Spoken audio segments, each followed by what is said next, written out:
শহরের কেতুগ্রামে জামাইয়ের সঙ্গে পালালো। শ্বশুর বাড়িতেই থাকতো জামাই, শ্বশুর বাড়িতে থাকাকালীন শাশুড়ির সঙ্গে ঘনিষ্ঠ সম্পর্ক তৈরি হয়। এ নিয়ে আরো জেনে নেব। রানা দাস আমাদের প্রতিনিধি টেলিফোনে রয়েছেন আমাদের সঙ্গে। রানা, জানতে চাইবো এই পুরো ঘটনা সম্পর্কে। একেবারে তাকে শাশুড়িকে নিয়ে পালালো জামাই। ঘটনাটা ঘটেছে পূর্ব বর্ধমানের কেতুগ্রামের বহরান গ্রামে। এখানকার এই বাড়ির যে কর্তা কৃষ্ণ বর্মন, তিনি তার মেয়ের বিয়ে দিয়েছিল প্রসেনজিৎ হাজরার সঙ্গে এবং তাকে ঘর জামাই রেখেছিল, একই বাড়িতে থাকতো এবং দীর্ঘদিন থাকার ফলে কিন্তু বাড়ির লোক প্রথমে বুঝতে পারেনি যে জামাইয়ের সঙ্গে শাশুড়ের একটি সম্পর্ক, বিবাহ বহির্ভূত একটি সম্পর্ক তৈরি হয়েছে এবং বেশ কিছুদিন আগে সেটা জানাজানি হয় এবং হাতে নাতে ধরাও পড়ে যায়।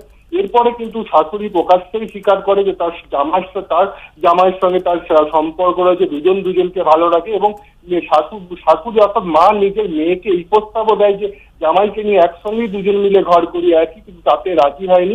এবং এরপরে যেটা জানা যায় যে রবিবার দিন জামাই কিন্তু তার শাশুড়িকে নিয়ে পালিয়ে যায়। এরপরে কেতুগ্রাম থানাতে লিখিত অভিযোগ দায়ের করেছে মেয়ে।